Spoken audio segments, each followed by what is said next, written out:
Hey, everybody, it's Thursday night. I'm alive. Alan's alive. If you're watching this, presumably you're alive too. So we thought, what the heck? Let's do a show. Let's do the thing that we normally do on Thursday nights. So we're going to get this party started here in just a sec. But first, we have to play the obligatory opening sequence.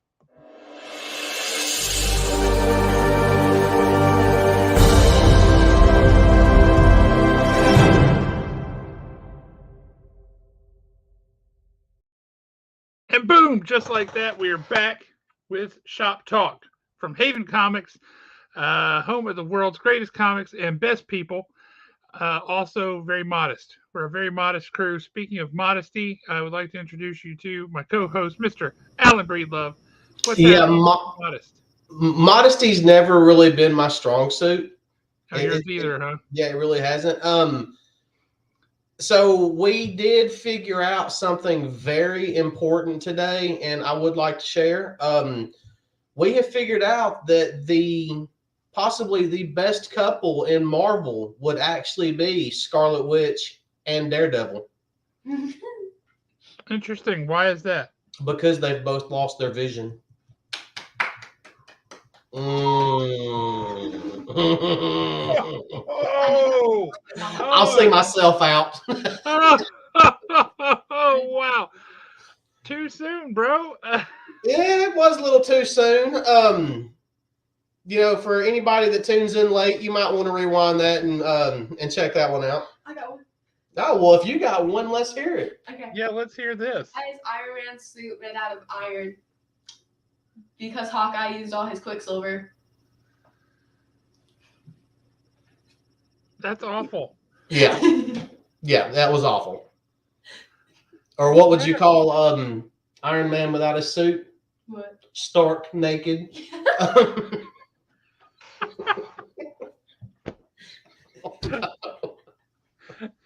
If they ever do a Marvel version of the Jungle Cruise, you guys are going to be right up there for skippers on whatever the ship is. Oh please, they'll just call us flat out and just be like, "Hey, look, we're not even going to do any auditions. Y'all just come on down. Let's take care of this." Yeah, that's pretty awful. That's my niece has got a super dark sense of humor, and by super dark I mean dark. And she caught me with one the other day. She said, "How do stars die?" How's that? Usually an overdose. Oh, that is awesome. That is awesome. See that horrific? That's terrible. See, I love the good stupid. I mean, I love dark humor, but I love the good stupid dad jokes. I just find them hysterical for some reason. Kyle, how you doing, man? Good to see you. I And really Mike. want to say the Uno one. Mike guys, but Wesolowski, what's happening, sir? That's Wesolowski with one eye. Mm-hmm. What you got going on, Mike? So, I will probably mention this a couple of times throughout tonight. Since both of y'all have posted a comment, your names are officially going into a drawing for these two Christmas presents right here. Christmas presents? Yes, we are giving away some Christmas presents tonight. This right here, both of them will be going to the same person. They are actually kind of somewhat sort of a set. But I figured there was two of them, so I made her wrap two. So I'm going to put both of y'all's name in the drawing for that, and I'm just going to do the little wheel spinny thing. It'd be a lot easier. I wanted to do trivia, but then I wanted to take away Tot's advantage, so we're just going to do the wheel spinny thingy. I don't even see Tots here tonight, so he may have no advantage. He may have no advantage. I just put in a comment because I want Christmas presents. Yeah, we will probably wait toward the end of the show to do the wheel spinny thingy. Yeah, the wheel spinny thingy. That's its new official name. But if y'all got to go, you do not have to be present to win. I'm not going to be one of them types. Well, since it's just you and me and a couple of other folks hanging out here, we had to put our Christmas tradition at the store on hiatus for a little bit, thanks to COVID and all the other things that have been going on. But we are planning to throw a little Christmas party on Wednesday next week. Not a big deal, just to come and hang out, bring something to nosh on. We'll hang out. We'll have a good time. We'll chit chat, talk comics, all that jazz. And so, if anybody wants to come out to the Christmas party, it's totally nerd themed, as you might expect, and we'll have a great time. If you would prefer not to come out, that's fine too. You just won't have as much fun as we're having. So, Lily, even you can come.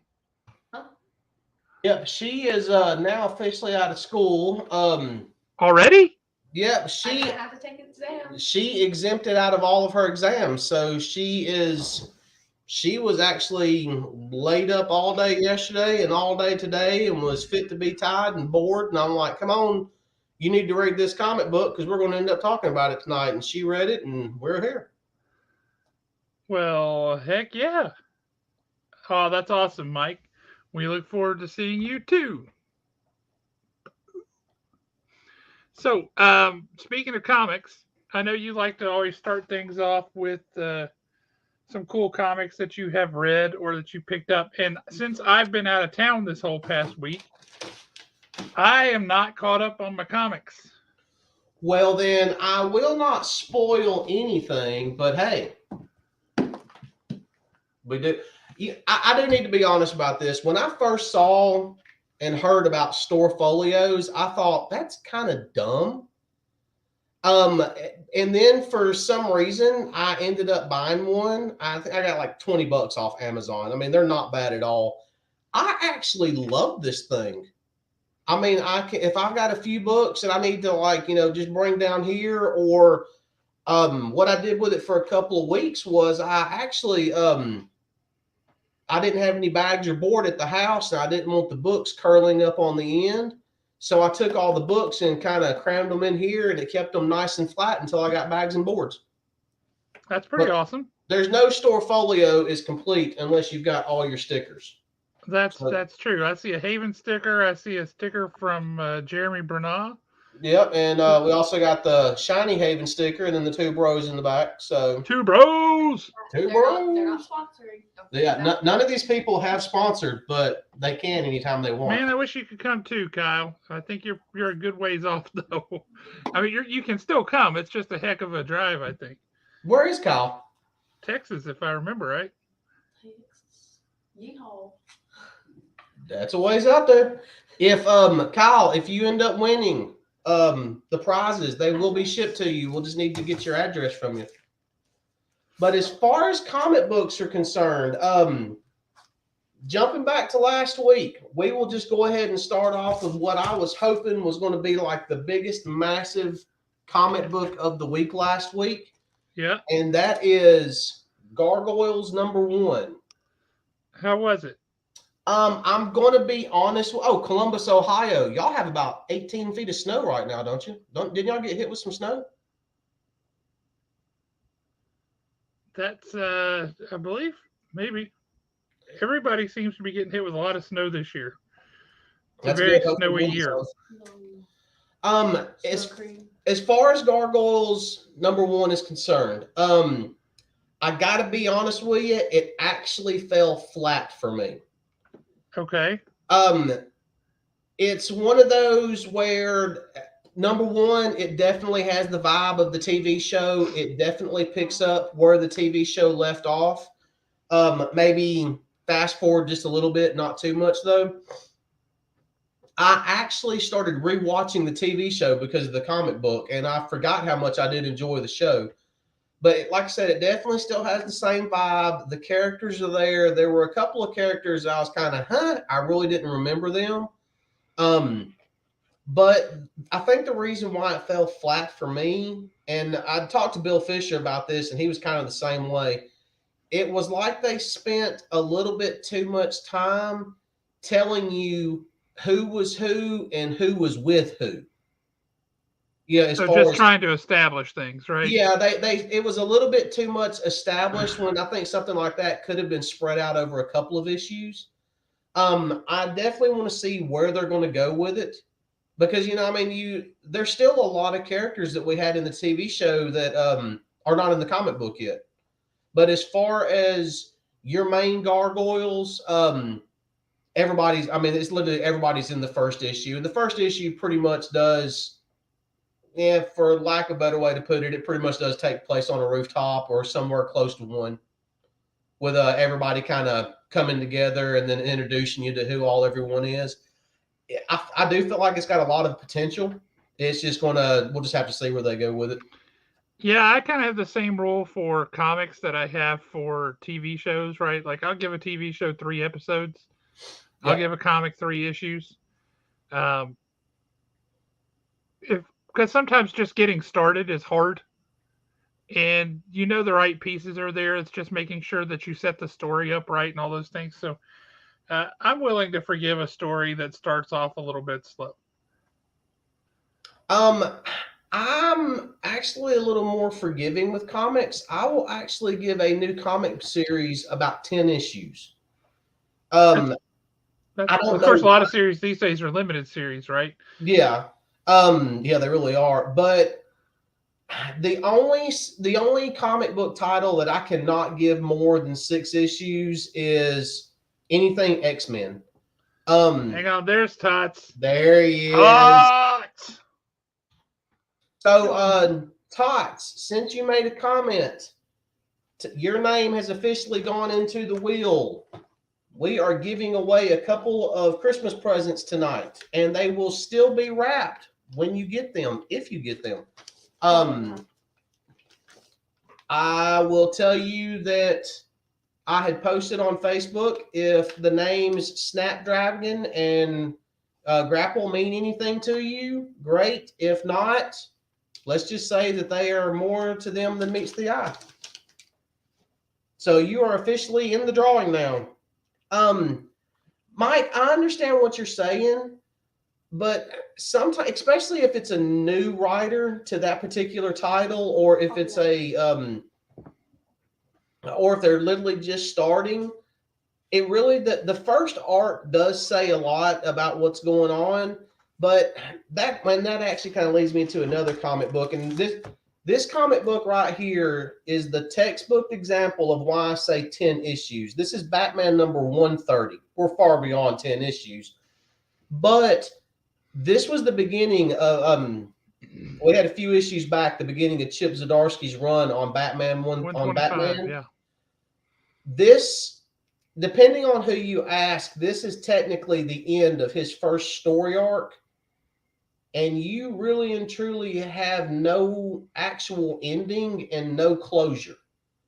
The end of it's a very open-ended story. Yeah, I'll say that. It left me with tons of questions. Now, granted, one of my favorite Batman moments happened in this book. And it was real simple. He can beat Batman, but he can't beat Batman and Robin. That was awesome. I'll give you that. That was when Tim Drake's response to that, which I will not say on air, but Tim Drake's response to that, I was like throwing the comic book, hands in the air. It was freaking great. I loved it. But just the way the book ended, I think, is this his 5th or 6th issue on the series? He started with 125, so this is his 5th issue. Yeah. And this should technically be the end of the Failsafe story arc. And the way the book ended, it was just kind of, it left me with several questions. I was just kind of, okay. But it wasn't unsatisfying, right? It was a very satisfying ending, but it left you wanting more. Yeah, it really did leave you wanting more. I think one of the things that kind of actually, I mean, we really can't actually say it without giving it away, but it was kind of, is Failsafe gone? Is he coming back? Did he leave the area? Did he leave the planet? You know, what actually happened there? And then where's Batman now? We see an image of Batman at the end of the book, but exactly where is he? What actually happened? So that's why I say 10 issues. This was his 5th issue, and I think they could have wrapped up the entire Failsafe story with 1 issue, but we'll just have to wait and see where they're going with it. Now, This one right here. Look, first word, y'all hadn't even seen it yet. First words out of her mouth. This one was good.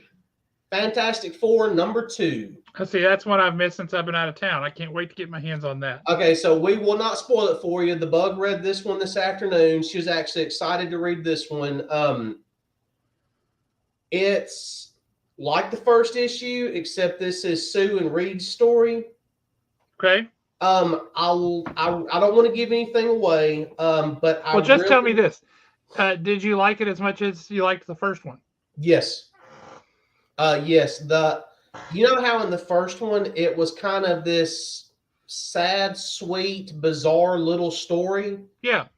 It's the exact same thing in this one. It's a sad, sweet, bizarre little story. Two Brothers Nick is driving to Disney right now. And he's tuning in to hear us while he does it. Nick, you are, since you made a comment, you are officially in the drawing for Christmas presents. We got, just put, that's fine. I mean, I know who Nick is. He's the only Nick that we know. Thank God. Don't worry, Nick. We will be talking about my trip to Disney because I just got back. Yep. But kind of back to what we was talking about. It's just like the first one. It's just this bizarre, sad, sweet little story, completely and totally self-contained. I don't want to give it away, but who actually set up the town and what all's going in there, I thought was a really cool twist that it was that character. Okay. I thought it was a really nice touch because it humanized that character even more. Okay. Now, is this a story that they could revisit in the future? If they do, it would be something in passing. That's all it would be. This is just like the first episode. This is done. Yeah, and it really does, Mike. It does continue with the feels. And at the end of the issue next month is going to be the Human Torch's story. So that's one thing that I like what they've done. You literally, the first issue, you got Ben and Alicia. You know where they're at. They had their own little adventure. Second issue, we've got Sue and Reed. You know where they're at. Own little adventure. There's a couple of brief little references to whatever happened and why no one is actually in New York, why everyone is gone. And it's more of a, hey, it's not your fault type deal. We still have no idea what's going on. Next month, we'll get, I'm guessing, another little feel-good story about where Human Torch is at, or is a feel-good story as we could possibly get with him. But it's actually really refreshing that once again, we've got a quote-unquote adventurer story. We've got something more local, something, more down to earth. The universe is not being destroyed in another issue. I mean, we're just getting a Sue and Reed just on an adventure, and I thought that was great. I'm really, really, really loving Fantastic Four right now with the first two issues. Kudos to editorial who listened to this writer and said, yeah, we think that's a good idea. Let's do that with the Fantastic Four. And kudos to this writer for pitching this to them and getting them to believe it. Mm-hmm. I cannot remember if this was last week or week before last, but I got to mention the 2022 Nightwing annual. Heck yes. This was a really good story. We get the origin of Heartless. We find out a lot more about him, why he is the way he is, how he was raised, what's going on, what the deal is with all the hearts. I thought it was a great story, but there is an underlying, if you actually think about this book, really stop and think about the story itself, there's an underlying story to it that's not mentioned, but at least to me, it was implied. The only way you're going to understand what I'm about to say is if you read this book. This book right here shows you why Alfred was so important to Bruce and Dick. This right here, I mean, You'll have to read the book to actually understand it. It's way too much to really go into. But if you read this book, you're going to be like, wow, if it wasn't for Alfred, Bruce could have turned out drastically different. If it wasn't for Alfred, Dick could have turned out drastically different. I mean, this book in a roundabout way truly shows the impact of Alfred on That's their awesome. lives. Lily, Yeah. what were you just practicing a speech a second ago, or you talk to yourself? I was mimicking him. She was mimicking it. It's my mini me. I look so much better than you, though. So I true. got So two. true. Yeah, really. I got 2 honorable mentions, and then we're done. Deadly Duo number 2. This is once again fantastic art. Nice. Once again, fantastic art, good story, fun read. I think one of the best parts, though, is the fact that Batman is trying to fight everyone and has left the Joker tied up while he's trying to fight him, and the Joker's talking trash the entire time. I thought it was great. See, I haven't got to read it yet, and I'm really excited to get to it.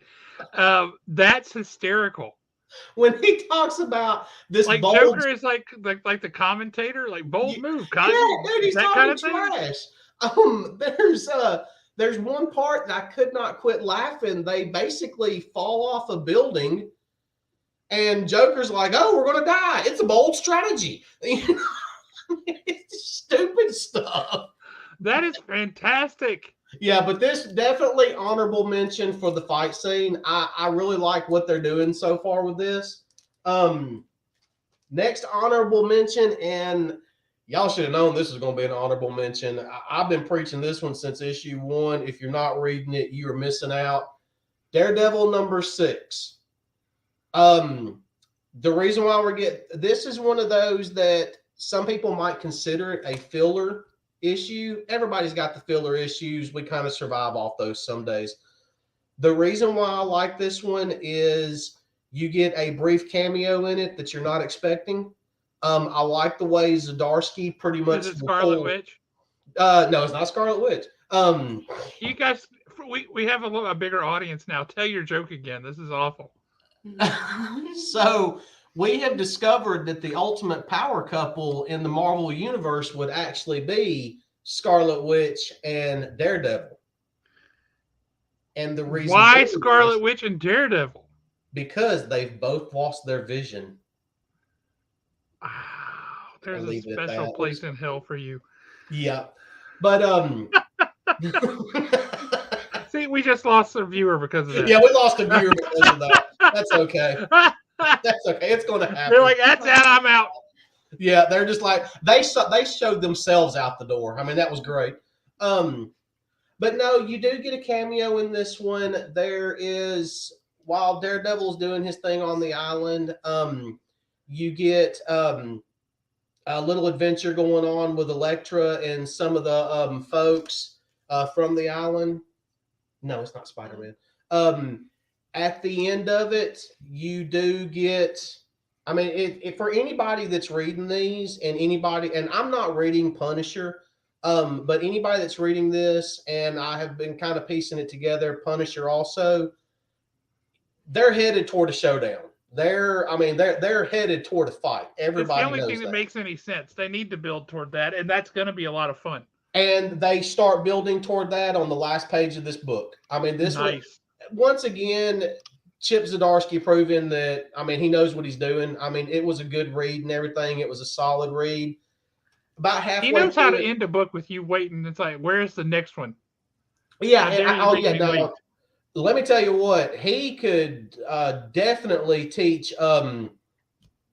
what's his name, a thing or two on how to end a story. I mean, he could definitely do that. Donnie Cates? Yes. But it's, like I said, once again, we're only 6 issues in. Pick them up. I mean, that it's been really, really, really good so far. And we're at a point now where if it was not for the Daredevil suit, you would actually not even recognize Matt Murdock anymore. He's gone. He's out of Hell's Kitchen. They're actually on an island. I believe it was off the coast of Russia somewhere. It's like an isolated island, big bushy beard. Yeah, I told you I've been trying to get you to read it, and you won't read it. I mean, What's up with that, Lily? I mean, he told me about one issue. Well, I told you about one issue because it was a great issue. But he's literally, honestly, he looks more like a homeless man wearing a Daredevil mask. So kind of back to that Frank Miller, Dave Mazzucchelli pariah story back in the day. Yeah. It's gritty and it's been really good. So yeah, those are the books that I can't wait for you to read. I mean, you're going to. Well, I'm excited to read them because every one of those is on my list. We've had 2 people ask about Batman Spawn. So have you read that? Is that something we? Did that come out this week? Yes. Okay, so I am actually a Friday person. The reason being is, well, number one, this actually goes way back. I would always go back when Friday was New Comic Book Day. Well, not really. It actually was because of Alex. I would always go up to the shop on Fridays after I got off work, and I would spend, an hour or so talking to Alex. And I mean, we'd be talking about everything from the latest YouTube video of somebody cooking a side of beef in the middle of the woods on a snow-covered peak to comic books from the 90s. And I got so used to going on Fridays. Well, Nate, how you doing, man? Now her dance classes are on Friday evenings, so I can just drop her off at dance class, and I go hang out with Tom Price, and we sit there, and yeah, we don't talk about the cooking shows on YouTube like Alex and I used to, but we still talk about comics and art and everything else. So that's just my Friday tradition. So yeah, I will be picking up Spawn Batman tomorrow. Speaking of Alex. December 7th. So I was out of town when this happened, but December 7th marked a year since we lost Alex. Yep. Just crazy. It's so crazy to think. Alex was such a huge part of Haven, and he was my friend for 20 years, and love that dude. Love that dude. I have never met another one like him. I'll tell you that. Yeah, Alex was so much fun. Just the goofy stuff on the TV when you would come in, and he would have like strings of commercials from the 70s or the 60s or the 50s lined up. And he would just be watching TV commercials from 50 years ago. He would pull up and he would be watching, like, why is he watching this? I don't know, but he would be watching Burger King tutorial videos from the early 80s. Like, somebody orders a Whopper. Here's how you build a Whopper, and you have to do it in X number of seconds. Boom, boom, boom, boom, boom. And he would watch that stuff for hours. He would watch that stuff. And you're like, what in the world is this? But it was hilarious. Yeah, I walked in there one day, and there was literally on the TV, it was a guy in the middle of the woods. Yes, and he doesn't even talk. That had built a fire. Yep. And on top of the fire was a cast iron skillet, and in the cast iron skillet was like a massive T-bone, and like it had to have been at least 5 or 6 raw eggs around it, and they were all cooking together. Yep, that's exactly right. And the bad thing about it is I literally walked in. I didn't even say a word to Alex. I saw the TV. I stopped, and we both stood there and continued watching the rest of the video in silence. And then we started talking when it was over with. That's reasonable. All right. So Mike says Batman vs. Spawn was full of action, good art, but the story was a little funky. I honestly, little funky, little fresh. I would expect it to be at least a little funky. Yeah. I don't know, the Batman Spawn stories from the 90s where they did those back and forth one shots, right? Like Image did one, Spawn versus Batman, and DC did Batman versus Spawn. Those were funky too. The one I remember had this whole thing playing into Roanoke. It was the thing that wiped out Roanoke, whatever the demon that comes out every 500 years was coming for Gotham, and you're like, huh? What? What is? This makes no sense, people. Uh, but it is what it be. Before I forget, Nathaniel Saint, since you made a Yeet. comment, you are in the running for Christmas presents. We will be giving away 2 Christmas presents tonight. One person will win both presents. While we still have a couple of people on, and I'll end up saying this again later on, make sure y'all tune in next Thursday night. So, since that is our show before, almost immediately before Christmas, we're going to be doing a mystery prize pack giveaway. As of right now, I can promise you there will be at least 5 comic books in the mystery pack. And a Haven gift card. There's going to be a Haven gift card. Look, even I don't even know what all's in the mystery gift pack. It's a shock. It's a shocker. It's a surprise. But out of those 5 comics, there will be at least 2, possibly 3 new comics. And when I say new comics, something that's come out within the past month. There will be either a Bronze Age or a Silver Age comic, and some type of variant cover. Indeed. Yes, Haven you gift are cards correct. are They are pretty the best. cool. Ooh, can I say my joke again? No. I have another one, but you'll get canceled for that one. Yeah. So, you actually had an adventure last week. Would you like to talk about your adventure last week? I would, but before we launch into that, I want to show everybody something else. If you didn't see the post that we put on the Haven page, we have an important announcement. Is that the shenanigans? You called shenanigans on it, yes. Still call it shenanigans. All right. Image has put out a comic called 8 Billion Genies. Kind of came out of nowhere. Very big hit for them. And for local comic shop day, they released what is ostensibly a blank cover, but they have the outline of the genie from the book on there. Very kind of comical, cartoony looking thing. But they had an outline of the genie on there. And the deal was you could fill it in however you want, customize the genie so it looks like whatever you want, and then you submit that to them on Instagram. And they had a handful of winners. I think 3, 4, 5 winners, something like that. The writer picked a winner, the artist picked a winner, all this kind of stuff, right? And if you won, you win. I forget what the prize was. I believe it was the hardcover of the entire first story arc of 8 Billion Genies signed by the entire creative team. And your local comic shop also wins a hardcover signed by the entire creative team. Well, we had a lot of people participate, and one of our people won. The artist on the comic chose Kaylisa's submission as the winner. And we are going to show that to you now because she baked a cookie. Her genie, she baked a cookie, and because she's a little bit of a suck up, and because she also loves cats, she also baked a cookie of the artist on the book's cat, which she included, which Alan believes is bribery at the worst and pandering at best. I have officially declared shenanigans on this situation because essentially she baked the judge cookies. Well, he didn't get to eat them. It doesn't matter. It does not matter. She still baked it. It's shenanigans.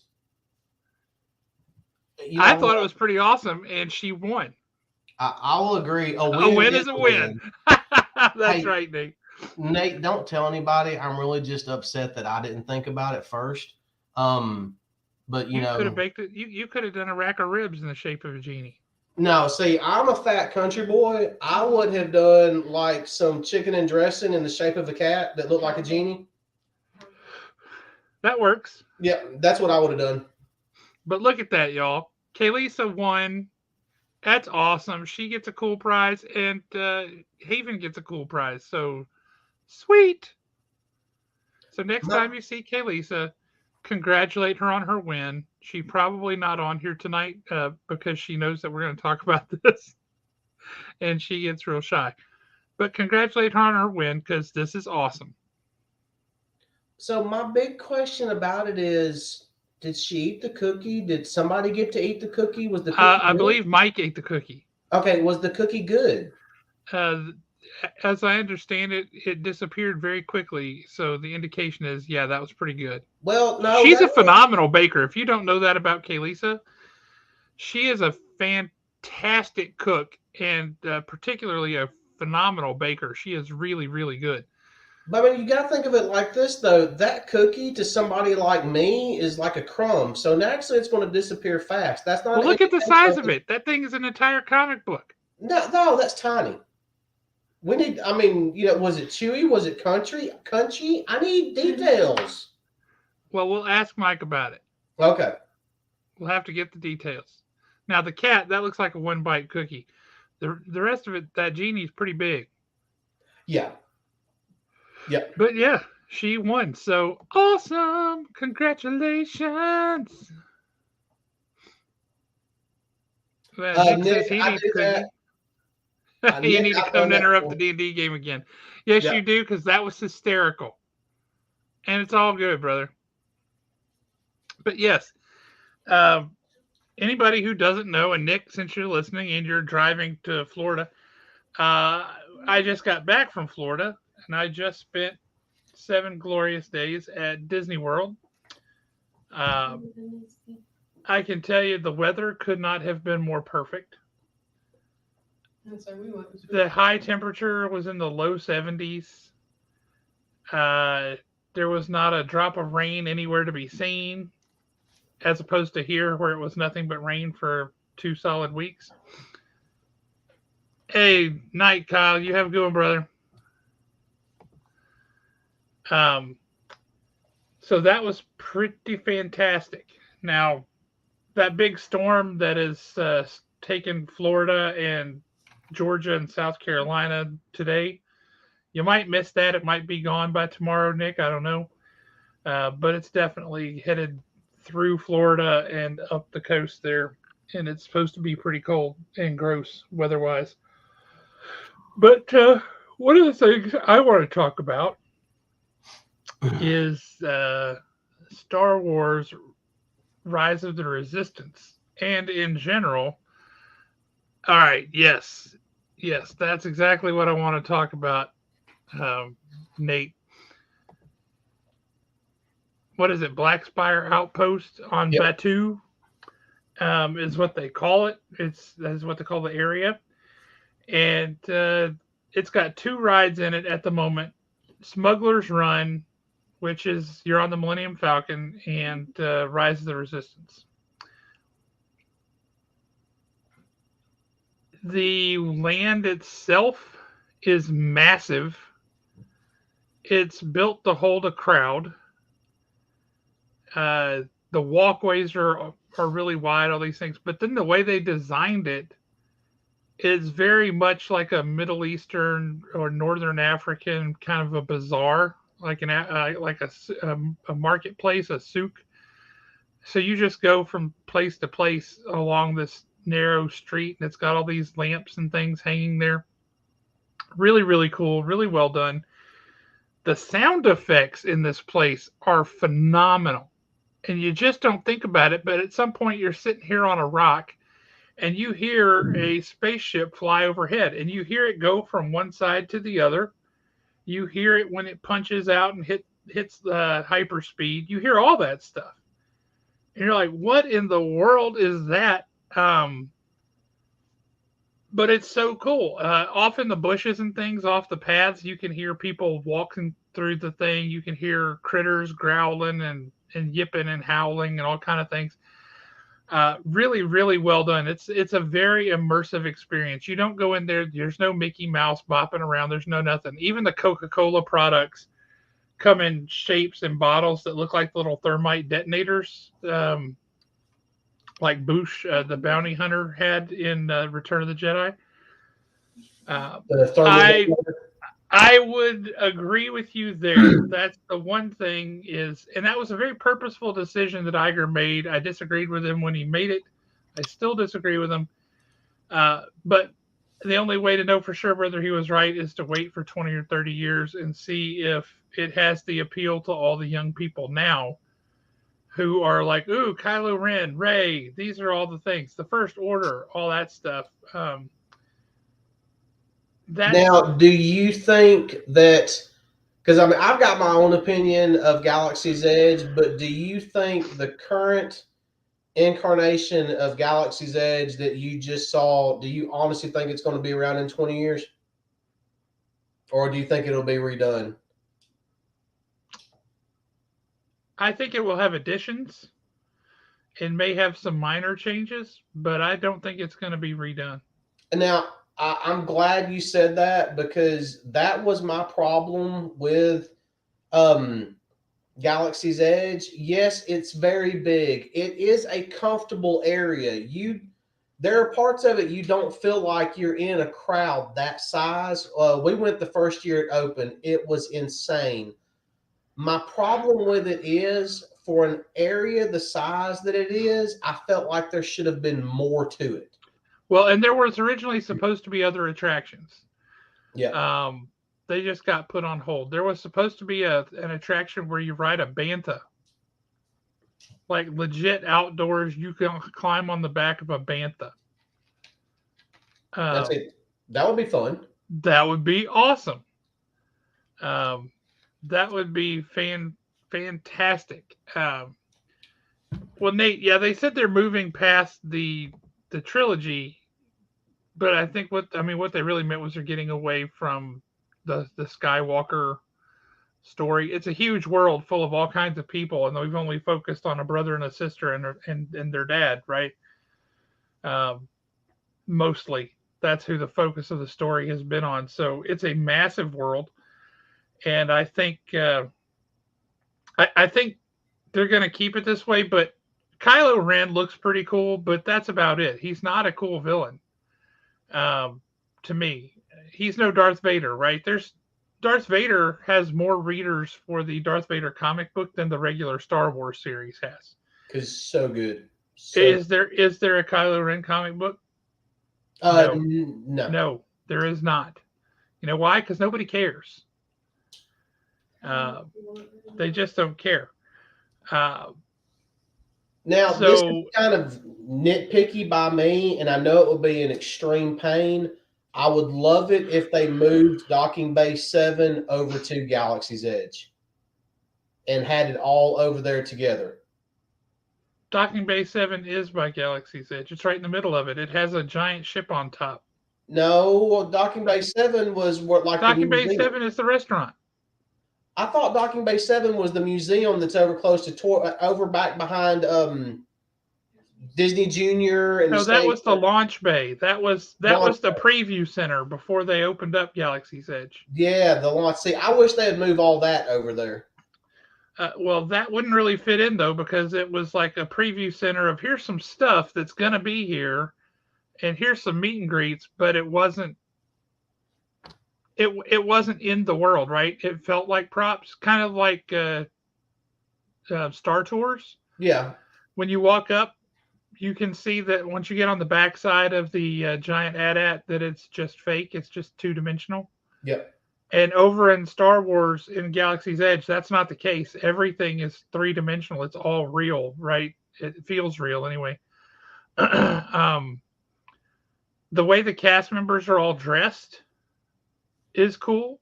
They have a whole bunch of piece parts, and they can choose their own costumes for the day. They have their own characters that they're playing. The world was immersive. It was fun. It was easy to hang out for a couple of hours, just hanging out and wandering around. That was, I killed a couple hours real fast just doing that. Really, really enjoyed it. That was a lot of fun. And I got to say, Rise of the Resistance as a ride, holy smokes. Holy smokes, that was incredible. It's a 3-part ride, right? Or 4 potentially, but part 1, you go in, there's BB-8 up on a thing wandering around so people can't be bothering him. And then there's this holographic projection of Rey where she's like, "Oh, thank God you're here. We've needed more recruits for the rebellion. Um, we're going to send you off to our new rebel base. This is going to be cool. So thank you guys.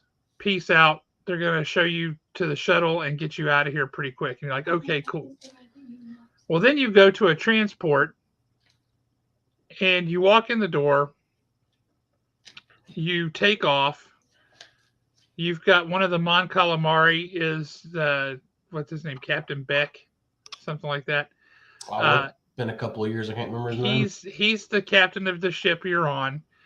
Poe Dameron pops up in the screens on the side, and it's actually Oscar Isaac. So okay, cool. You're flying to the new Rebel base when a bunch of TIE fighters come up. You get caught in a tractor beam with a Star Destroyer. Poe Dameron pieces out to go. He's going to come back though, and so then you get pulled aboard the Star Destroyer. And this is one of the cool things right out of the gate is when the ship takes off and you're flying on it. On the monitors, it's like I guess any kind of simulator, right? You're flying into space and you're seeing all the movement and all the things, and you're seeing the X-wings out here in front of you and all that stuff. But the floor is vibrating, and so it feels like you're really moving. And then when you get pulled in by the tractor beam and you get sucked into the Star Destroyer, when they open the door, there's a door. When you walk in to your little transport, there's a door on the other side of the transport. So you think that, okay, when this next thing happens, they're going to open the door on the other side. And we go in.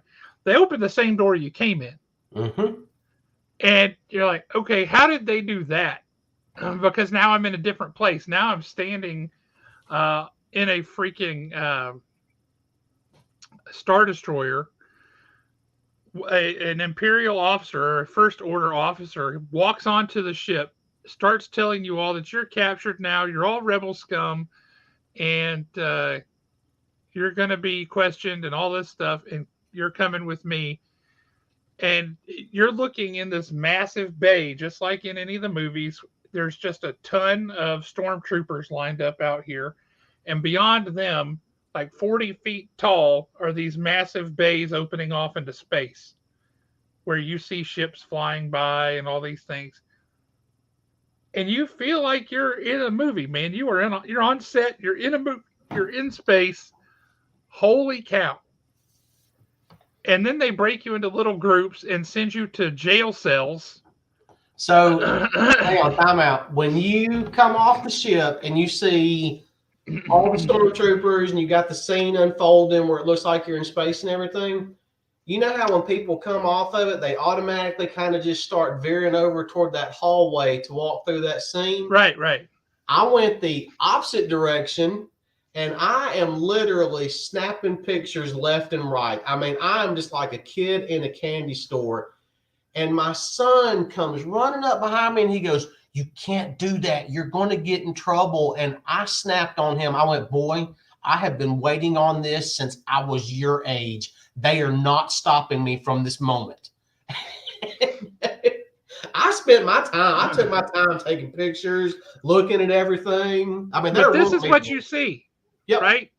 That humongous window back there, there's only the one TIE fighter going by at the moment. And you can see in the top right-hand corner, there's another Star Destroyer. But sometimes there's a ton of ships flying across there. And it's a massive window out into space. But during this part, you kind of wait there for a minute because they know everybody wants to take a look and gander, which they spent a lot of money setting this scene up. So they should let people do it. But then they start breaking you into little groups and sending you down a hallway and putting you on. They're like, "You're on these colors, and you're going to go into this cell, and you're going to stay on these colors in this cell." And while they were breaking people into groups and such, I'm leaning against the wall, doing something. I was taking pictures or something. And so the first order officer just kind of walks up, and I saw her out of the corner of my eye, but I ignored her. And I was looking very nonchalant because the way I was leaning against the wall. And she just whistled at me like, now. And I was like, all right, all right. So I come down, and they put our little group in the jail cell. And we're just standing there for a minute, right? And everybody's looking around like, what do we do now? What's going to happen now? I don't know. And so I looked around. We're all in jail, right? So I looked at everybody and I said, hey, what are y'all in for? And they looked at me, and the one lady goes, well, we're joining the rebels. And I'm like, oh man. And I know this. I know the plot of the ride. You don't have to. You just took all the fun out of it. Like, I was clearly joking. But then they come and break you out from there. You hop in a little ride vehicle that's being driven by a droid. That was pretty cool. And it's a trackless ride vehicle, so it just runs around wherever, right? And you're crisscrossing paths with other ride vehicles. And I should have. That was an enclosed space. I could have done some real damage in there. Thank God you hadn't just eaten a McRib. True that. True that. I had a Ronto wrap. I never got one. Were those good? You know, it was like it was perfect for what it was supposed to be, right? It's a very easily portable food. Mm-hmm.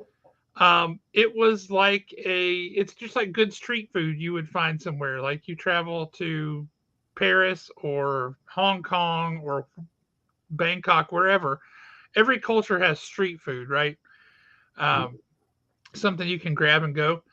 Yeah, the Ronto wrap was essentially a pita it was right before lunchtime, so I got the breakfast version.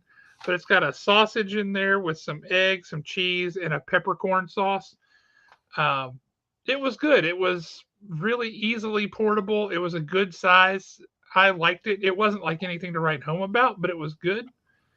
I dug it. I believe Bill is actually getting ready to go pretty soon too. Well, rock on, Bill Fisher. Yeah, we when we were there, the places like that, it was still, I think it only been open. So brand new. Yeah, it was still brand new. I mean, in fact, do it. Oh, I'll mock everybody. No, but so scary, though. Literally we had to get there at 6 o'clock that morning just so we could get inside the park, just so we could attempt to get to the virtual queue. Because you had to be inside the park before you could get your boarding pass for Rise of the Resistance. Yeah. That was, what. So, I mean, it was still brand new. So we didn't get to do like the go over and try blue milk, or I really didn't want to on that. But like the Ronto wraps and all that, there was just so many people over there. Yeah, it was crowded, but it wasn't insanely crowded. And I tell you, as you go walking around, and I kind of took the long way around and just followed the wider streets. And I'm like going, okay, here's a little droid factory. Here's a little droid car wash. Here's just all this stuff is outside. And here's this spaceship. Here's that spaceship. Here's an X-Wing tucked away over here. Here's a TIE fighter landing here. It's got the gate down on there. And so there's a first order officer walking along the stage there, barking out orders at people. And I will say that was really funny. At one point, some kid got out his cell phone to take a picture, and he's like, "What are you doing with that data pad? Bring that to me." He's like, "Data pad? What are you talking about?" And he's like, "Bring it to me now." You're like, "Okay." At one point, Kylo Ren comes walking through the crowd with a few stormtroopers, and he stops people randomly, and he starts like, where is the rebel base? And they're like, we don't know. And he looks at the stormtroopers and said, "I thought you said they knew." And the stormtrooper's like, uh, "We said they might know. You're useless." This kind of thing. And he would randomly stop people. But speaking of Kylo Ren, so right back to the Rise of the Resistance attraction. They're put you in the jail cell. You hear voices. You look up and behind you, and there's a first order officer standing there talking to you. And then Kylo Ren walks up, and he's like, "I'm going to question these guys myself because I want to know where this base is." And then he uses the Force on you, and it's weird because you can feel it. Yeah, that it's almost like the room shakes a little bit. Yeah, there's that whoop, whoop, whoop, whoop, whoop effect and that sound from when he does it in the movies. And you can feel it. You're like, what the heck is that? And he does it a couple of times. But then something happens. Somebody runs up. It's like, something bad's happening. You're needed on the bridge or whatever, right? So he's like, I'll be back to finish this. And he leaves. At which point, the rebels break you out. You jump into a ride vehicle. You start driving around. Stormtroopers see you. They start shooting. And so your ride vehicle is a trackless thing. And it changes direction, starts going backwards and zipping around all over the place. You see a lot of cool things during that sequence. Not the least of which is one point you go flying past those massive gun emplacements in the ship, and it's firing out at rebel ships. And you're flying past this thing, and this whole wall to your right is this massive window into space. And I'll be darned if it doesn't feel like you are in a Star Wars movie. You are in a freaking battle in a Star Wars movie, and it is amazing. Now, see, that's one of the areas that actually breaks down a lot. I've known people, and I've seen videos where you go through and you got the guns coming back, and it's like they're shooting and everything. Yeah, I've seen videos with people going through it, and they're just stationary.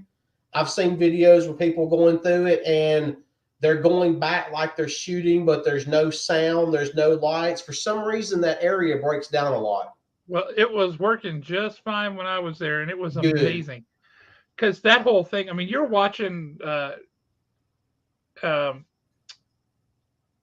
rebel ships just getting pulverized by those cannons, and they're breaking apart and exploding, and it's something. It was a heck of a battle, and it felt like you were in a Star Wars movie in the big battle.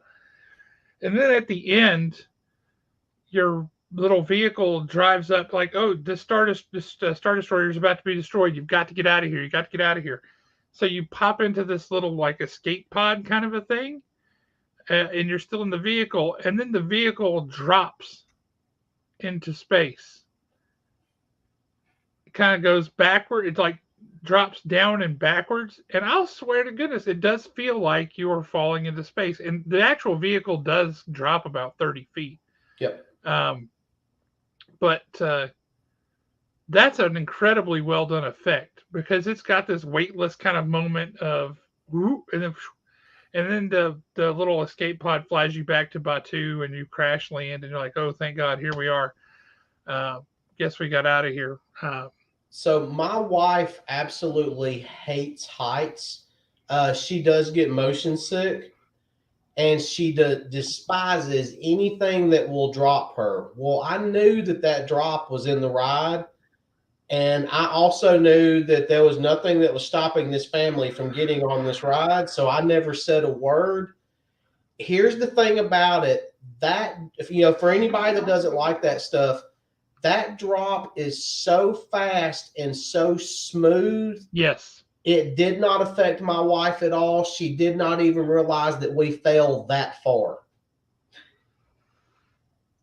Yeah. You have no sense of how far you fell. Yeah. It certainly doesn't feel like 30 feet. So when y'all hear that there's a drop in that ride, don't even worry about it. It's going to be so fast and so smooth, and it's going to be over with like that quick. And you've actually got a scene unfolding in front of you. So that really changes the perspective of all of it right there. But I got to say, it was a phenomenal ride. I loved it, and I would do it again in a heartbeat. Oh, no, big drops. Pirates of the Caribbean is just up and then done. Yeah. Did you get to ride Smuggler's Run?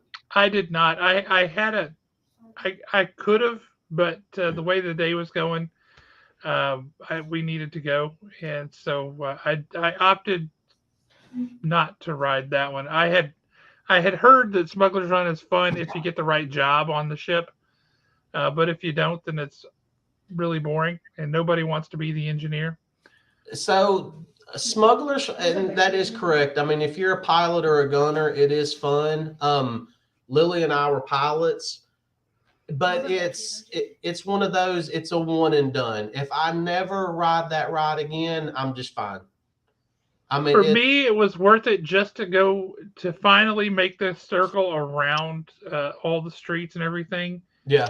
and then to come in and see the Millennium Falcon hmm right there. That was enough for me.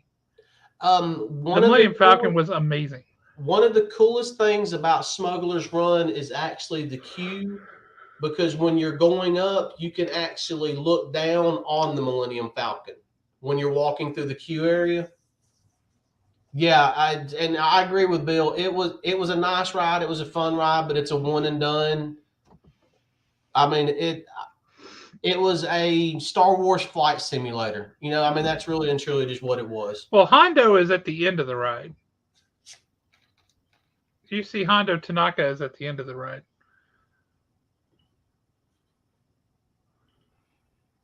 Hondo was at the beginning of it. I think It he's was at the neat. beginning and the end. Well, he's at both. Yeah. It was neat. It was really neat. It was neato.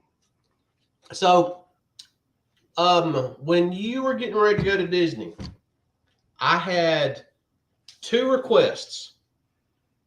I said, "Hey, Wednesday, December 7th, that's my birthday.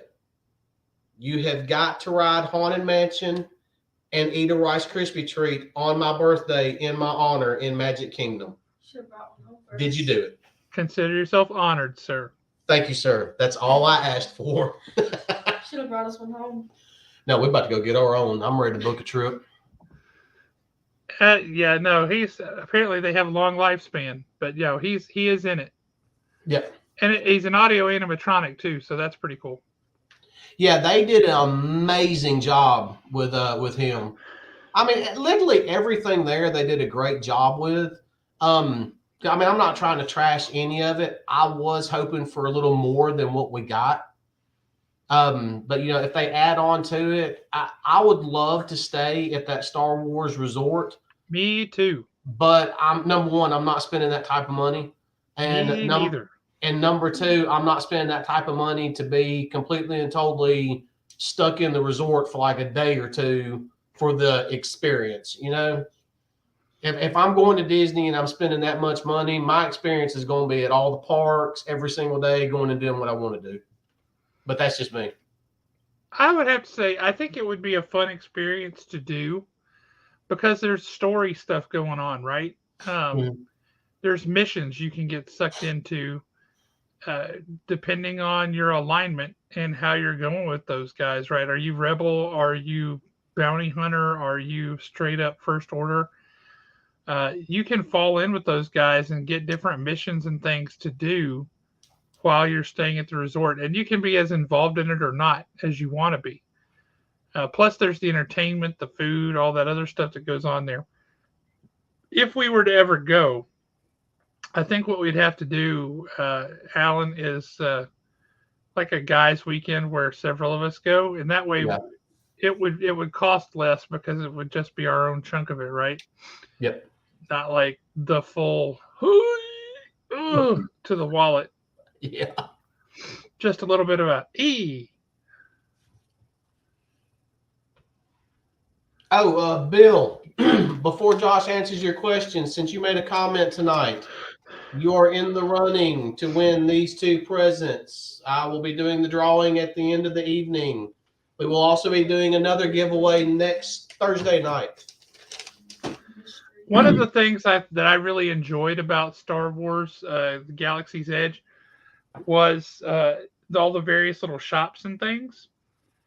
Like the one shop, there's a Hammerhead audio animatronic one of those hammerhead aliens. He's just in there doing his thing. He's sitting behind this cage. He's tallying stuff up and working on things. And then he's turning over here and working on this little computer monitor. And he's working on stuff. At Ronto Roasters, there's a giant jet engine or rocket engine here that they use to cook all this meat. And there's a droid who's just turning a spit, like the rotisserie droid. He's just turning the spit, and he's talking about this should be at its perfect temperature now. And he's occasionally being a wiseacre. He's complaining that he's just doing this endless repetition stuff. There's a shop that sells little stuffed animals and things, but it has some audio animatronics inside the shop. If you remember from Return of the Jedi, there was that kind of frog creature that lived in the desert there near Jabba's palace, and he's like, and he grabs something and eats it. Well, that guy is there in a cage, and he's just kind of sitting there, and he's looking at you like, maybe drop a small critter in here. I'm hungry.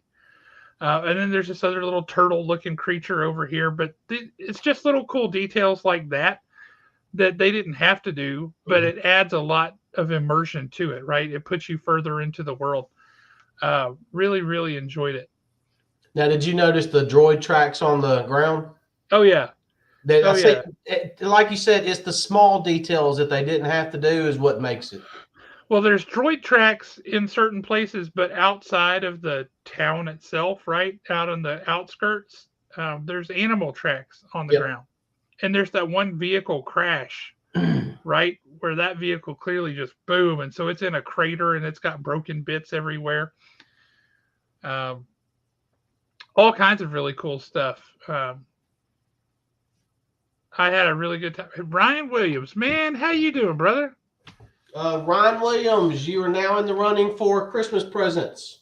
Yay! All you had to do was make a comment.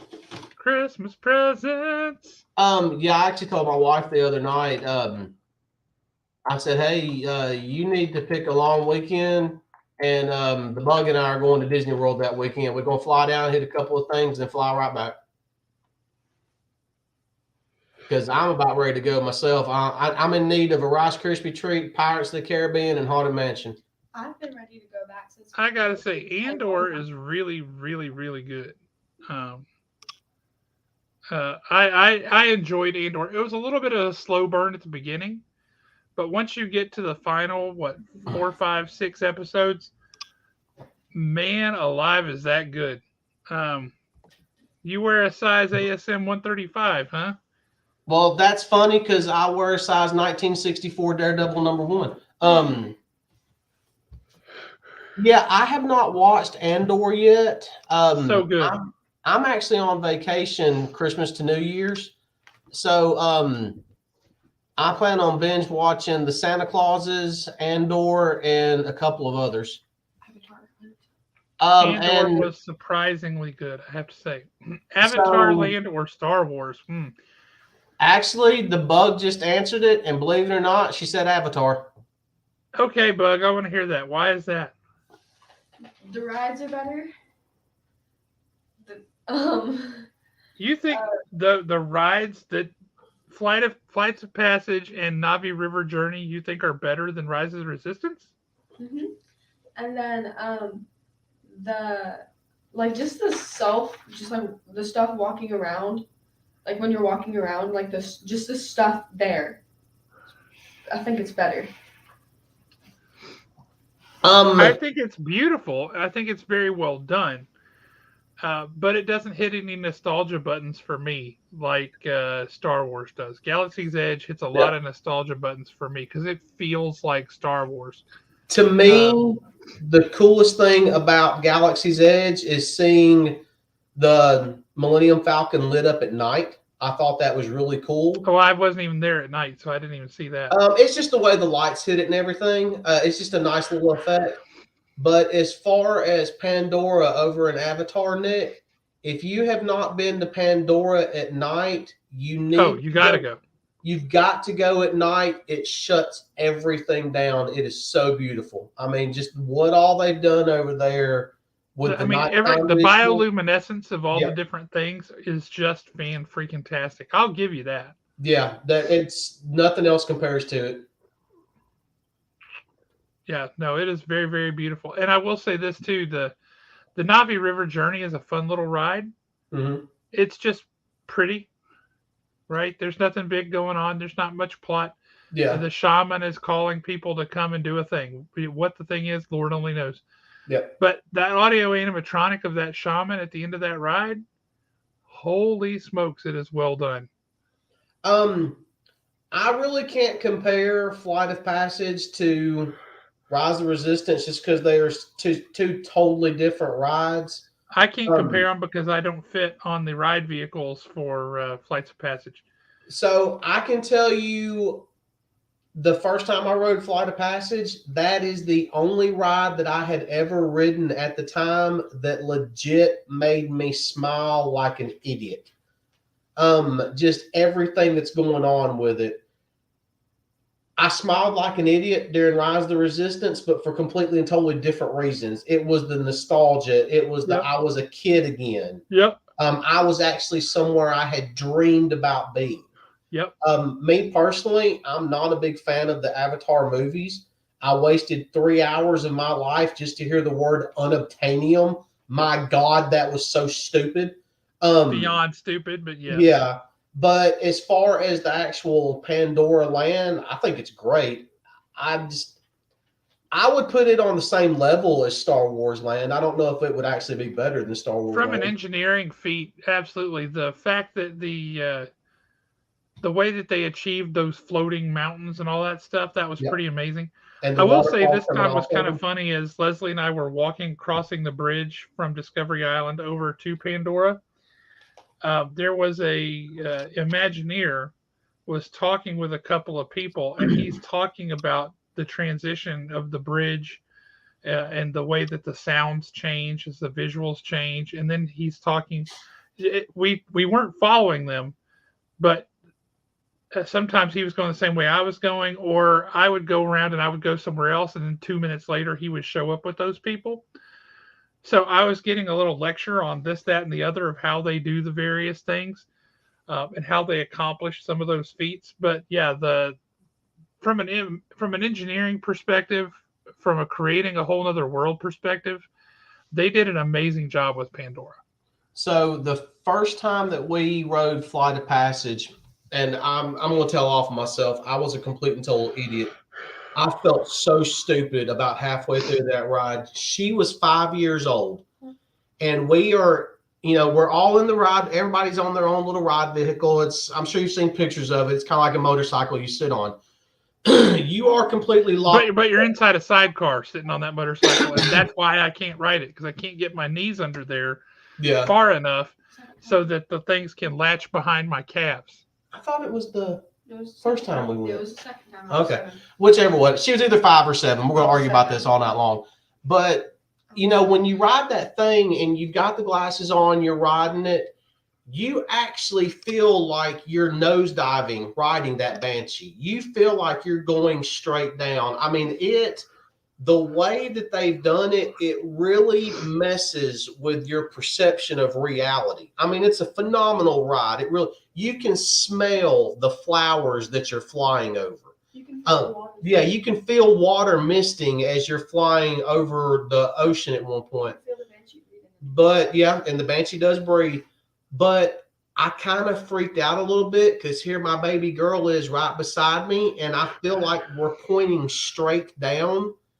And I pulled the glasses down to glance over to make sure that she was secure, and I felt so stupid. They are so good at blurring the lines of reality. Your ride vehicle is literally doing that, and that is all it's doing.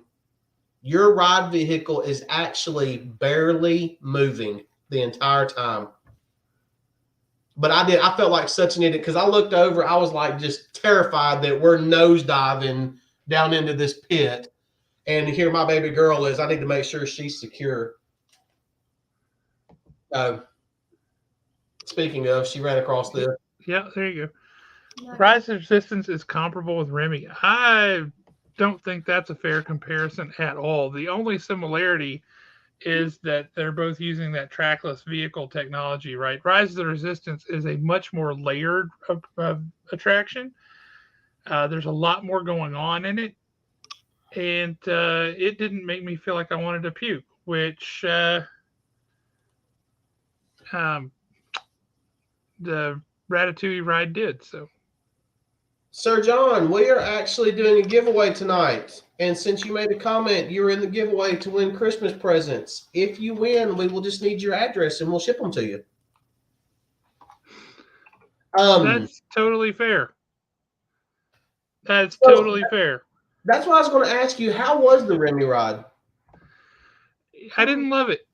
I will say it's to walk around the backside of the France Pavilion to get there. It doubles the size of the France Pavilion. It's massive. It's absolutely huge. But then you go in and you're the size of a mouse, and you're up on top of the roof. You're talking to Gusteau, and then Remy is like, he's got to cater this big event, and he's like, oh, whatever am I going to do? And he's kind of standing on a little skylight like this, and he's like, so you start to go on and up to the skylight in your little vehicle, and the weight causes the skylight to do this. Like, you talk about feeling like you're falling straight down. You're on this thing and it tilts forward, and then and then you just fall down into this busy kitchen where everybody's trying to stomp you, squish you, spray you, sweep you, mop you, burn you. Yeah. And you're just zipping from one thing to the next, and all with the 3D glasses and everything. And it was queasy inducing. I didn't love it. I was one and done. I'll tell you that. I won't be doing it again. So yeah, that's what I was going to ask you if it was a one and done. Yeah, I mean, worth doing if you like that kind of stuff, but I won't be doing it again. See, to me, my favorite ride at Epcot is Spaceship Earth. I love that. Me love too. that ride. Me too. And I mean, that's literally the only reason why I want to go to Epcot is for Spaceship Earth. I know she likes that one and the Frozen Ever After ride. Oh, wow. Hey, thank you for tuning in all the way from Greece. Yeah, that's our first viewer from Greece. Yeah, you're our first international viewer. That is awesome. No, we've had other international viewers, but none from Greece. Mississippi don't count.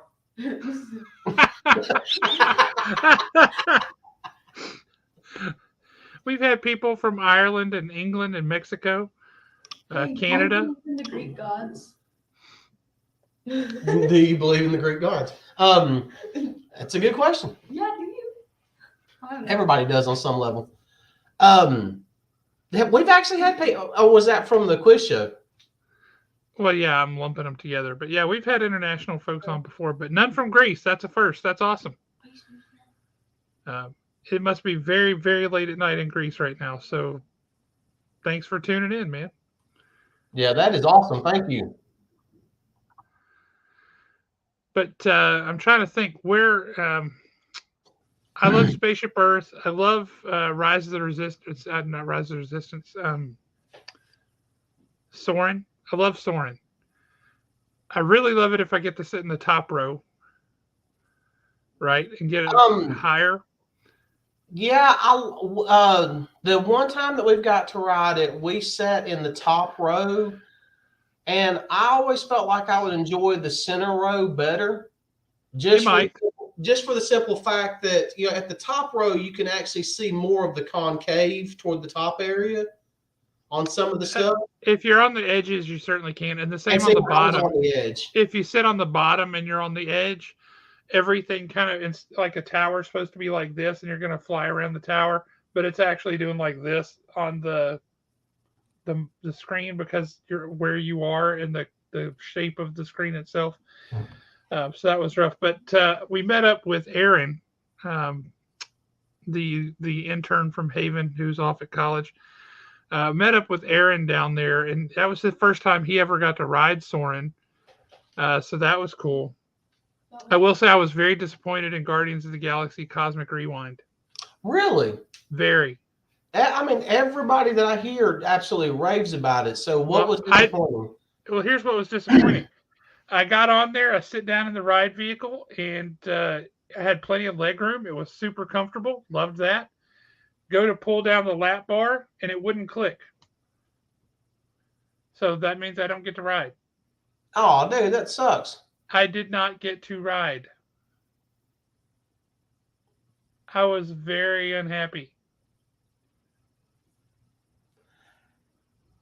I know that, like, and this was well documented, so please, anybody, do not take this the wrong way. This was well documented. Even Disney said themselves they messed up. With, say, like Flight of Passage, the ride vehicles were designed in China and According to Japanese and Chinese height standards. averages and weight Yeah. averages. So you would think that they would have learned their lesson on something like that. You would think. But apparently they didn't. See, my next big one is Tron. When Tron opens up, I don't care if I got to go by myself. I'm gone. I'm done. I'm there. I gotta say, it looks beautiful. They were running test vehicles while we were there, so I stood and I caught some video, caught some pictures of the test vehicles. That's going to be a beautiful ride. I mean, they have that ride in what is it, Shanghai or Hong Kong? I believe it's Shanghai. One of those parks, and it looks beautiful. So I think that'll be a fun addition.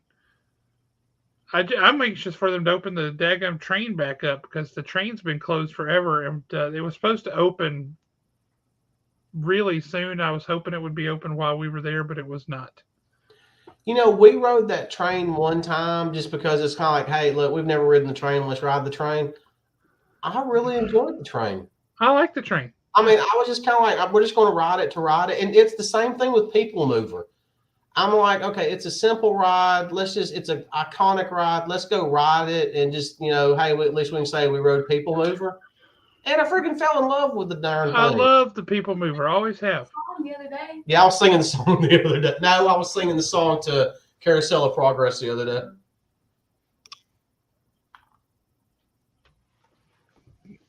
I hope to goodness that's true because I qualify as a larger rider.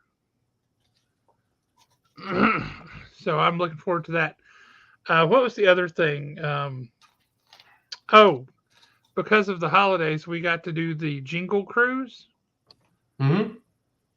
That was a fun little addition to the normal Jungle Cruise ride. It wasn't a massive change in the script, but it was fun. Our Jungle Cruise skipper was talking about the scene with where the lions are there and they've got the zebra laying down, and they're usually like, "Oh, isn't that nice, those lions, to watch over that zebra while he's sleeping?" Yeah. All right. They said, "Oh, look at that nice, lovely stripy wrapping paper." I was like, "Oh yeah, they're going to open that present." That was funny. Another funny one there was the Jungle Cruise skipper. Sometimes they're like, "I'd like to show you some of my favorite plants here in the jungle." Right? They're like, "That one," and that one is what the joke they normally do, right? Yep. Well, she goes, "Yeah, that one right there is one of my favorite plants in the jungle. That's a hibiscus, and that one down there, that's a lobiscus, and that one back there, do you know what that one is?" And everybody's like, "No." And they said, "That's none of your biscuits." It was pretty funny. Let's see what we got here.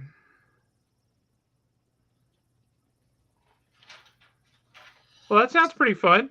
So the one that I've really been reading a lot here lately, the one manga series is Eden Zero. It is by the same author. I cannot think of his name, but he did Fairy Tales. That one, and naturally the Fist of the North Star, the collector's edition they're coming out with hardback. Oh, cannot get enough of those. Love them. Did you pick up the 1 through 20 box set of My Hero Academia that we got up at the shop? Honestly, I just didn't get into My Hero Academia. I watched some of the anime. I tried to read the book, but it just, I don't know, it really didn't do anything for me.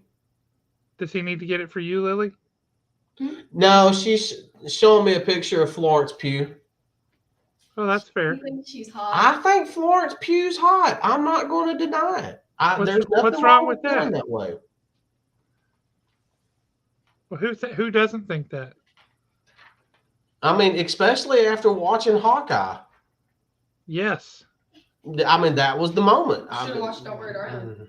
Now, I have no desire to watch any movie with Harry Styles whatsoever. I've told you 100% accurate. Thank you. I told you 1,000 Jack times. was depicted as a psycho. I don't care. But she killed Jack. The name of the band should not have been One Direction. It should have been Wrong Way. Should have been Five Directions. Well, that's enough of that. We'll have that argument all night long. We will. What else is? I'm trying to figure out what else has been new at Disney because it's been roughly 3 years. We went just before COVID hit, so that was roughly 3 years ago. Yeah, the last time we had been was February of 2019, and that was only for 2 days. So there's been a lot of changes. Yeah. A lot of people don't care, but Leslie and I love Animal Kingdom. It's one of our favorite things. And the gorillas on what used to be the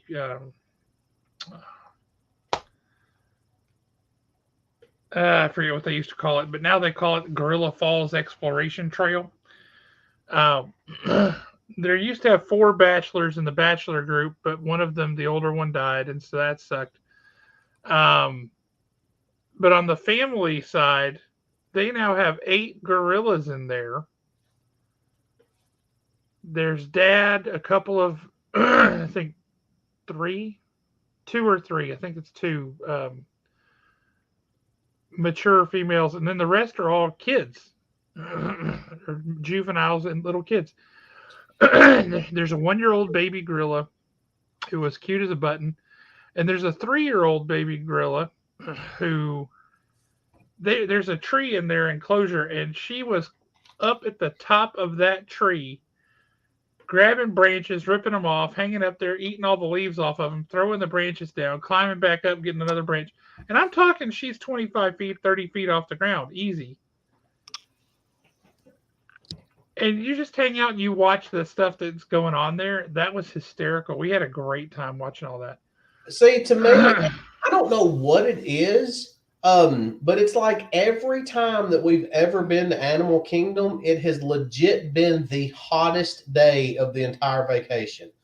I don't know what it is. Last time we went was good time though. Yeah, last time we went was a good time. But I honestly, man, I wish. No, Nate, I was not able to do that. Yeah. I would love to do that. But to me, Animal Kingdom is a half-day park. I can't spend all day there, and mainly it's because I just don't feel like there's enough to keep me there all day. I mean, don't get me wrong. I love Pandora. I love the safari. Dinosaur. I'm ho-hum on Dinosaur. Have you been to the California parks? No, not California. Well, go to California and ride the Indiana Jones ride there. Mm-hmm. It's the exact same vehicles, the exact same ride setup and everything as Dinosaur. And it's a 10,000% better ride. Really? Yeah. So we had no idea. I mean, it's Dinosaur. It's Disney. You know, we didn't know. We rode it with her and our niece, Nick, your lane. You're all lame. I'm so much better. But we rode Dinosaur with her and our niece, which Bella is 2 years younger than her. So she was about 5 then. And we had no clue. Well, Bella is sitting beside me in Dinosaur, and we're in the very front.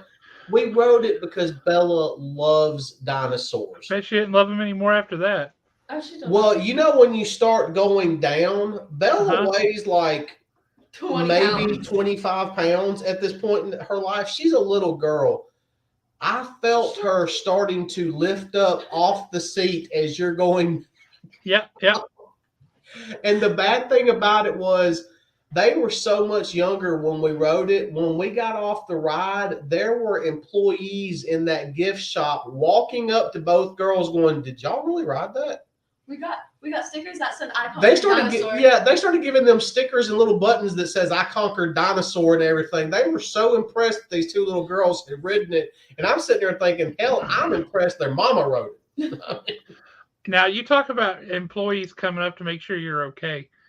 The first time we've only ridden it a few times, and it's been a long time since we have. But the first time Leslie and I rode Cali River Rapids there at Animal Kingdom, That's fun. it's a simple little boat ride, right? It's one of those round boats. You get in it, you go woo through the rapids, you go up the hill, around the corner, down the hill into a wave of water, splash, then woo woo woo woo, and people can spray you from the sides, and then poof, you get off the boat and you're done. Well, as you're coming down the hill, you're in a big circular boat. I'm a heavy guy. I was just enough over on the side so that boat started to turn. And when we hit the bottom, that wave of water that's just kind of churning there, Mm-hmm. you're supposed to hit it and go through it. Well, we hit it and went under it. Oh. That seems fun. We weren't soaked. We were completely and utterly drenched. Wow. Seems fun. And so we come up to the station, we get off of the boat, and cast members are like, "Are you okay?" I mean, they were genuinely concerned because they had never seen anybody that wet off of that ride. They were like, "Are you okay?" They were concerned. Uh, I should have known that would happen because years ago, back in college, my girlfriend worked at McDonnell Douglas, and then they got bought out by Boeing, and they had a big summer picnic party kind of thing at Point Mallard. And Mm-hmm. she and I went to that, and they have the inner tubes that are shaped like the figure eight kind of inner tubes. It's two of them stuck together. Yeah. Well, we got up at the top of it's one that does this number. It's like goes down, straight, splash, right? Well, we get on there, and I'm sitting in the back, and she's sitting in the front, and we down, hit the straight part. Uh-oh, we're spinning. Mm-hmm. Hit the next flat part, we hit sideways or hit backwards, and we're still spinning. So when we hit the water, we hit it just sideways, and it stopped. And so I go boom, whee! She stayed on. How my leg didn't take her out, I don't know. But that water is what 5-6 feet deep there, and they've got a pad this thick on the bottom of it, which is good because I got a real close look at it with my face because my face was mashed into it as I'm doing this tail over tea kettle spinning across thing. And when I came up for like, whoa, there were 3 lifeguards in the water. They're like, "What did you just do? Are you all right?" You know, same kind of thing with that stupid spinning boat at Animal Kingdom in Cali River Rapids. Uh, it's this whole business with me and gravity. And yeah, YouTube, you can get unlimited animal education fun. No need for Kingdom, in my opinion. It's true, but there's something very different about being up close and personal with animals and seeing them uh, with your own eyes rather than through somebody else's lens. And also, one of the things I really like about Animal Kingdom is the animals there are reproducing, and that means that they are happy and that they are comfortable in their environment. They're not stressed out. They don't feel like anything weird is going on. They're not hating each other. They're comfortable and they're happy. They have baby elephants born there all the time. Gorillas, lots of endangered species. We took a backstage tour there, the backstage safari years ago, and they have such good facilities that there's a very, very, very rare, very endangered bird.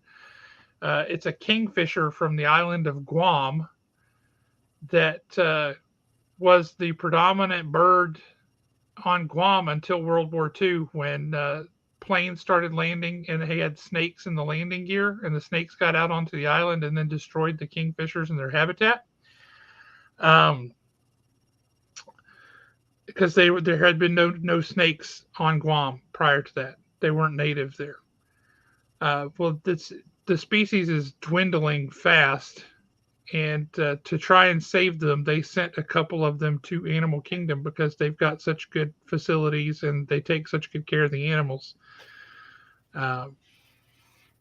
So we got to see those birds, and I think they said there's only 37 of them in the wild at that point, and that was 12 years ago, 13 years ago. Have you ever watched that thing on Disney Plus, and it does a lot of the behind the scenes and stuff? Love it. Yes. That was a great show. They're here. Well, I think they might be here. You better run and check. We've got my cousin has come in from Delaware. And that's true. I've seen that, and that is interesting too. I still try to get over the fact that people eat eels. That just sounds like one of the most horrific things in the world to me. I can't do it. Sorry, pardon me for just a moment. I am in the middle of a talk show. What do you want? Actually, Lily just took off running up there. How about? So we've got my sister who is in the process of flying home from St. Lucia. God only knows where she's at. She just called me. My cousin who has driven in from Delaware is at the front door.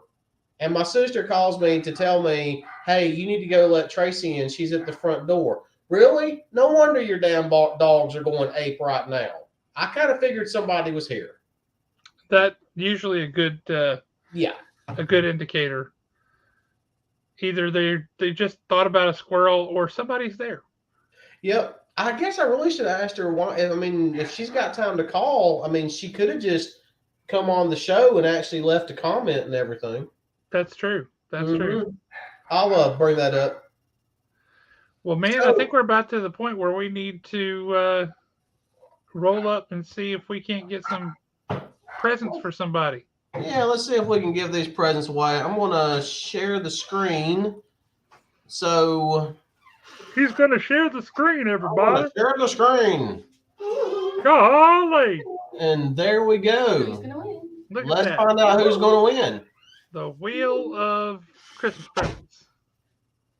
I like that you put everybody's full names. That's cool. Except for Nick. So Ryan Williams, Mr. Comic Death Metal himself, is the winner. Yay! Ryan, you didn't even have to know Canada facts for this one.